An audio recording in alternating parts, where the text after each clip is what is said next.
everybody. Dobar dan. Is that right? All right. Thank you, Sonia. She helped me. Sonia backstage helped me do that. It's great to be here. Very excited. My name is Nick Grossman.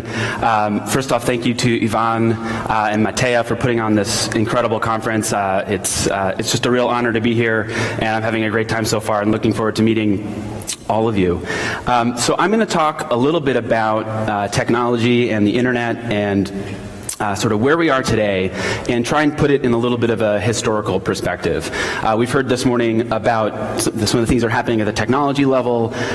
We've heard about sort of the process of running a startup, and then I'm going to try and take it to a little bit more of a macro view and a historical perspective to kind of think about where we are right now at the intersection of technology and the internet and the world. And it's fitting to be here in a building and a city and a country with such a rich history. Is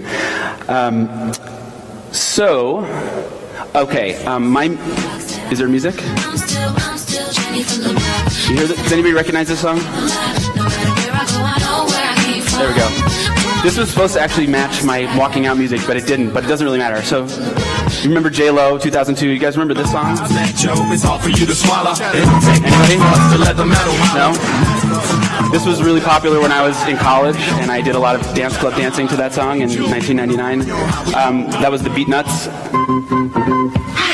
Can anybody place this? This is a disco album from 1975. The song is called Hijack, which is actually a cover of this.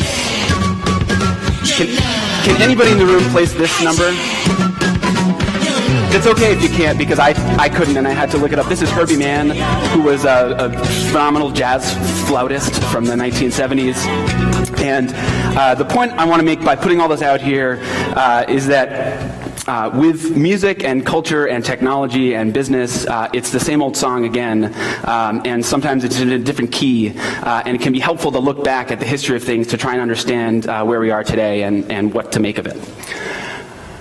So I'm from Union Square Ventures. We're a venture capital firm based in New York City. We manage about $1 billion across 6 funds, and we have investments. We're based in New York City, but we have investments all over the U.S., North America, and Europe. And we've invested in about 70 companies over the last 10 years. And we have a pretty narrow focus, which is applications layer, marketplaces, and networks, collaborative networks, social networks. We tend to stay away from hardware. We tend to stay away from SaaS. We've invested in a bunch of companies that you've heard of and a bunch you probably haven't. And our investment thesis is all about the network model. What happens when you connect people in a new way and let them either transact commercially or collaborate or socialize? And that's what I want to talk about today. The reason that I'm here, and I suspect the reason that most of you are here, is that you're excited by the internet, the connectedness of the global society, all the things that makes possible. We've seen just amazing things happen in every sector. I'm here because of the internet. I've learned so much. I've met people. The potential of sort of humanity, personality, originality is just enormous, and it's so exciting. And what I want to talk about today is that is not just a static thing it's something that evolves and grows over time. So I want to look back at sort of the history of the implementation of the web, the deployment of the web on society. And if you think about it in sort of 20-year terms, or even 40-year terms, we've got the creation of the microprocessor in 1971, the birth of the web in the early 90s, the dot-com bomb in 2000, and then the growth of the social and mobile web over the past 10 years. And so it's been this trajectory, and it's actually part of a cycle. There's an economist named Carlota Perez who wrote a book called Technological Revolutions in Financial Capital, which was actually a big part of the foundation of Union Square Ventures' original investment thesis. And she researched the deployment of fundamental technologies, like sort of game-changing technologies, over the last 200 years. And what she realized is that there are profound shifts. She calls them great surges surges that happen roughly every 50 years or so, where a new technology will come along and not only change the business world or the technology world, but have ripple effects through culture and society and law and norms, and really change the way people connect. And she breaks each of these great surges down into two phases. The installation phase, which is where we're sort of just learning about a technology, where there's a lot of messiness and craziness and experimentation, and then what she calls the deployment phase, which is where the norms, the new social rules that this technology brings to the game get deployed throughout every sector of society over the deployment phase. And then, of course, every great surge has an earlier great surge before it and a new great surge that's coming after it. For the next one, we don't really know what it is. And she did a study of all these dating back to the 1700s, the Industrial Revolution, the age of the automobile, and obviously now we're in the age of information and telecommunications, the connected world. And if you look at the past 20 years of the internet, it's clear to me that we're in the second half of this graph, the deployment phase, where the way that we work on the web is seeping into every part of society and really challenging the old incumbents, the industries and ways and models that we used to do things. So in the case of the internet, it's challenging how media is architected, challenging how hospitals are architected, taxis, law firms, oil, gas, energy, supermarkets, everything, every industry, every sector that was built up in the industrial model during the prior era is now being re-architected with the web and mobile. And so here we are in 2015, and click. There we go. What we're doing is we're in the deployment phase of the information era, and it's the Uber for this, Uber for X, and Uber for that. Like, the model is known. We get it. You take a problem, you take an industry, you take a sector, you add internet and mobile and software, and everything changes. What's interesting is at the same time as that's happening, we now have the new incumbents, the big companies that have established ways of doing things on the internet, like Google, Facebook, Twitter, Amazon, Uber, and Airbnb, and these are the folks that have built businesses on the internet and sort of come to typify this model. And what we're seeing now is a new set of challenges, some of them small and some of them very big, that are not just applying the web to the old paradigm, but they're challenging the way that the new titans on the web do business. And so it's so interesting that at the same time today, at the same time that we're deploying the web model, we're also challenging the web model and working to disrupt the web model, because it's becoming clear that there are things about it that may not work as well as we wanted, or we're just starting to understand more about it. Click. And another way of thinking about this is that in the world of deploying the web model, we are moving from the previous paradigm, the industrial paradigm, hierarchical organizations, sort of command and control, to the network model. And the profound disruption here was the architecture of communications. Instead of going through a firm, we can go peer-to-peer, we can connect directly to one another, we learned how to trust each other in new ways, and that's really the sort of at the heart of transforming industry and sectors into the web model.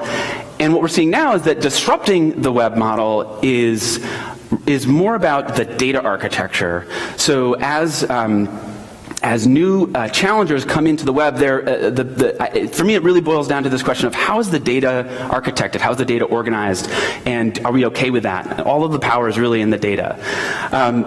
So I want to talk about both those things, and I'll start by talking about deploying the web model, sort of the bigger part of the picture right now. We like to talk about this idea of obliterate, don't automate, and I don't mean sectors or industries or anything like that. I mean workflows. At least at USV, we see the profound opportunity in the web, not just to take an existing industry and smooth out the prior set of connections and workflows, but rather to really reshape them. And that is at the heart of applying a network model to different parts of the world. And we've already seen tons and tons of progress on this in important sectors, and starting with media and sort of intangible things and moving into the real world, particularly since mobile has really come on the scene. What I want to talk about a little bit is what's left to do and where are the big important gaps. What are the big sectors yet to come into the web model? How do we get there? One that I have kind of a thing about is energy. I spoke to a solar entrepreneur the other day who described the solar energy ecosystem as just batteries falling from the sky. Right? They're batteries falling from the sky. We have ubiquitous, abundant energy, but we haven't figured out the way to connect it to make it work as a business. And what Tesla is doing is a part of it, and there's hard technology that's a part of it, but there's also a connectivity, social part of it that we haven't quite cracked yet. And I think, and I hope that happens soon. You look at the drought in California, and someone once described it not as a water problem, but as an energy problem, because once you have abundant energy, you can desalinate all the water. And I think we're going to get there on these really large sectors, and I'd say by and large, the energy sector hasn't been webified. Another one that we're getting much, much closer to is health, with smartwatches and connected devices and all of the data that's being sort of developed by that. The place where I am still feeling a huge gap in the health ecosystem is what it's like to be a patient. I have a sort of chronic health problem. I've spent a lot of time in the hospital about it, and I realized that the way doctors communicate and communicate with patients is just super broken. And it's not necessarily a hard technology thing, it's a communications thing and it's a data thing. And I'm really excited about getting to webify the health experience and the medical experience. Another one that I have a personal chip on my shoulder about, and this is not meant to just be my gripe session, but why not, is the underbanked. And by the underbanked, I don't mean the way bottom of the totem pole. I mean the idea that sort of regular consumers and their interactions with the banking system is connecting with a broken model. I was at an event at the Consumer Finance Protection Bureau a couple of years ago, and I saw a great presentation by a guy from American Express who described the consumer banking business model as such. We make a lot of money on investments, and then we make a lot of money charging fees to people who have zero balances or close to a zero balance. And if anyone has lived through having an almost zero balance for some period of time, you get hit with $35 fees here and $35 fees there. And Louis C.K. has an incredible set called Why It's Expensive to Be Poor, and and the idea that he only has $20 in the bank, so the bank charges him $15 because he only has $20. And that kind of thing is everywhere in banking. And I think we're yet to really see a lightweight banking model that really fits for regular people.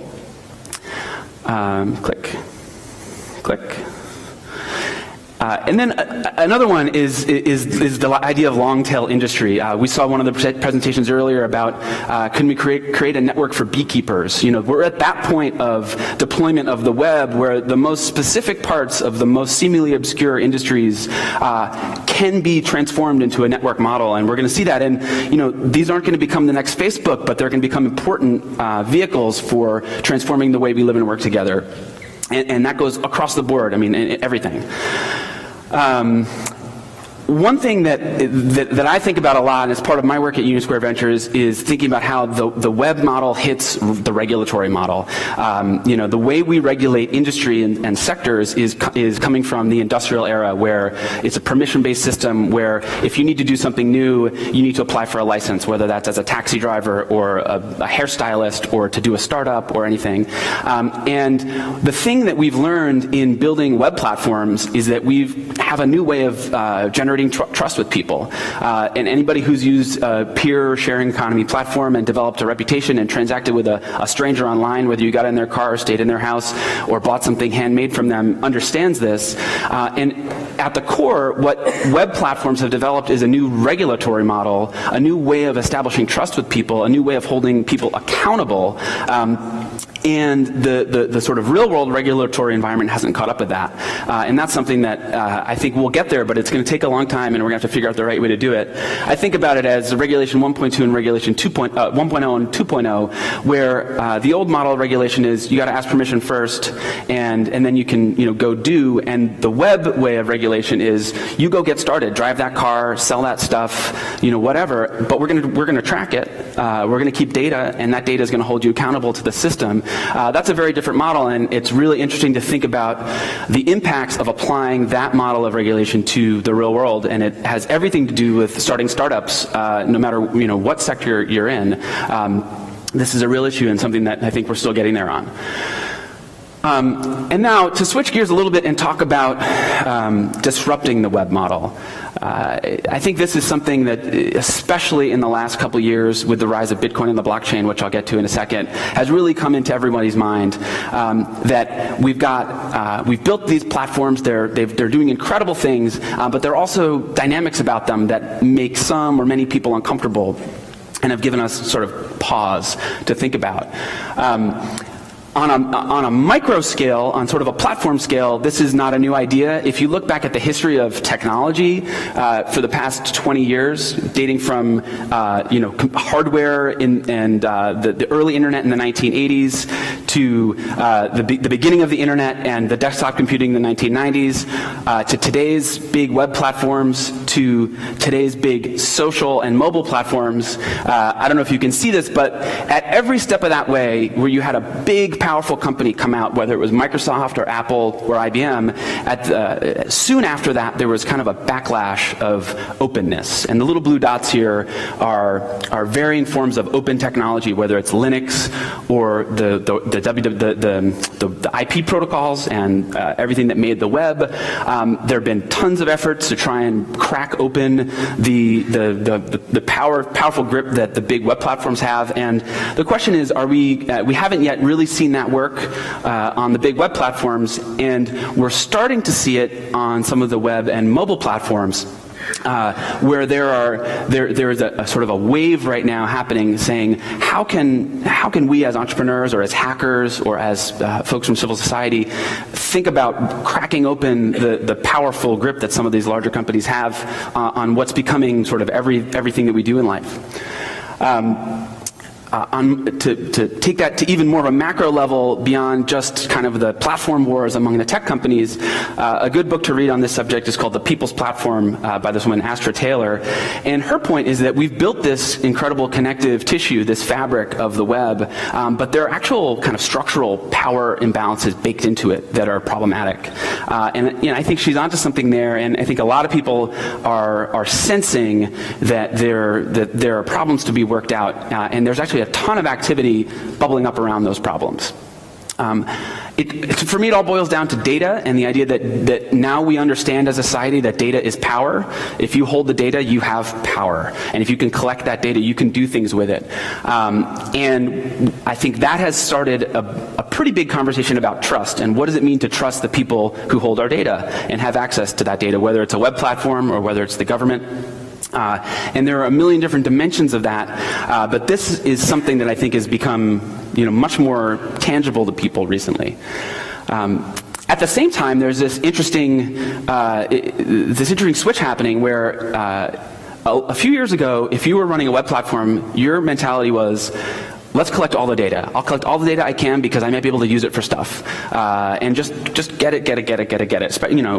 Just more is better. And now we're starting to realize that there's a lot of risk in holding data. We've seen all the breaches that have happened over the last couple of years. There's sort of privacy backlash. I think we're switching a little bit into this mode that, holy cow, wait a second, there's risk in data, and maybe we don't want to hold all the data. And this is sort of moving us, another piece that's sort of moving us in this direction. And baked into the data is control, and who has control over our communications and sort of our interactions. Jason Calacanis, the VC from LA, wrote a post a couple weeks ago criticizing Twitter for coming down hard to shut off accounts of people who are sort of inflammatory trolls. And he wrote a post, and the top image on the post was this picture of Walt Disney describing how Disneyland was going to be this beautiful happy place, and where the rules of the regular world don't apply. And I think, it's becoming apparent that on controlled web platforms, that's, there's some element of that dimension, of that dynamic. And a question is, do we want that or not? And can we come up with a better way? Do we want to live in a world with the big messy web, or do we want to be protected? Are there ways of sort of coming at some of these issues that are less controlling, less sort of dictatorial? Another huge issue that's brewing is workforce. Many of today's and tomorrow's jobs are mediated by web platforms, and they're sort of complicated labor dynamics. Uber and Lyft are in the middle of a class action lawsuit right now in San Francisco from the drivers who want full-time employment status. There are a lot of complications around that, and I don't think the right answer is either sort of the traditional full-time W-2 worker or the traditional independent contractor. And there's kind of a new relationship that's being formed between workers and the platforms that help them find work. And when I think about that, thinking about it from sort of a Regulation 2.0 perspective, and maybe even to a Union 2.0 perspective, it occurs to me that the Union of tomorrow is not going to be less of an organization and more of a data platform. Getting back to all these issues where the control is in the data, rather than say Uber and Lyft drivers must be W-2 employees to get the benefits that they deserve, it makes much more sense to me to say, well, the power's in the data. If the drivers have control of their own data and are able to take it with them and go to a different platform that they like better, that's a simpler, more sort of webby solution, more today's solution. And there's an app called Sherpa that more or less does just that and helps drivers collect and aggregate their data across all these different platforms. And so as we think about the issues that are sort of bubbling up around web platforms and work, my inclination is to try and think about the solutions in terms of data rather than other kinds of sort of traditional measures. And then lastly, I want to spend a minute on the blockchain. It's been mentioned a few times today, and this is the place where all of these sort of high-level abstract ideas that I was just talking about are really the rubber's hitting the road today. The amount of hacker and entrepreneur activity around Bitcoin and the blockchain is just staggering. And for the sort of casual observer, it's easy to look at the blockchain and Bitcoin and think of it just as a currency issue, but really it's something much bigger than that. And the currency of Bitcoin is just a side effect of the data network of Bitcoin. And back to this idea that the challenges to the current web and mobile model are going to be about data architecture. This is everybody who's working on blockchain stuff. Their primary goal is to go from a sort of more centralized network like the one on the left, where a company or some actor has control over the center, to a decentralized version where people can connect and interact on their own. So Bitcoin, the company, disintermediates the banks. The blockchain, as a data platform, can disintermediate the web companies themselves. And a lot of folks are working on that. We have now 3 investments in very early stage blockchain companies that have nothing to do with finance, that are just about decentralizing data connections in functional sort of use cases. It's always really hard to describe the blockchain, and there's a lot of different ways to describe it, so I'll take one crack at it. So imagine this. So today we've got 3 apps. Each app does their own thing. Let's say that they're all competing in the same space. It doesn't really matter. they all collect and store their own data in their own database, in their own silo, control access to that data, and their sort of control and lock-in over their users comes from access to that data. And this is sort of a weird concept, but they all keep their own concept of time and truth. The data was, saved in their database because they said it was. And so in each of these cases, you got some siloed data, and you're going on faith, whoever the app that holds that data, that it's accurate and real. And the blockchain model is really different. So you take these same 3 apps, you build them on top of the blockchain. What's different is that they may each hold their own data, but they're actually all riding on top of a shared data pool that in many cases is distributed across in a decentralized way, and a shared time marker. So we're investors in a company called OneName, which is an identity protocol built on top of the blockchain, and one of the founders there described the blockchain as time, verifiable time. So imagine a ticking timeline that we can all use, that we can all embed data into and say, this thing happened at this moment. The blockchain gives us the ability to store that data in a way that is verified by everyone and stored by everyone and controlled by no one. And in each of those moments in time, you can embed something. You can embed a contract, you can embed data, you can embed a deed to a house, really anything, a promise. And so once you have, if you think about the value of having shared canonical verifiable time, and then data, non-controlled data that hooks into that shared canonical non-owned time, the competitive dynamics around web applications look totally different. And all of the folks who are building on top of the blockchain are thinking about this, and thinking about what does it mean when no one provider has control over all the data. It's super interesting. So I will end, there's the blockchain.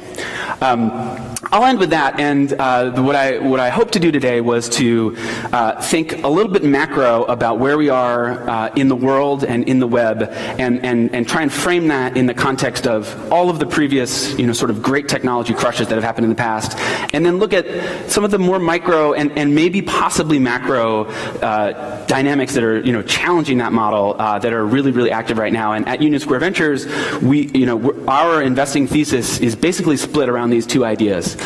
Deploying the web model in places that don't have it, and thinking about what's going to challenge the existing web model, and which of those are going to become real. So that's it. Thank you very much, and look forward to talking to you, and thanks for having me.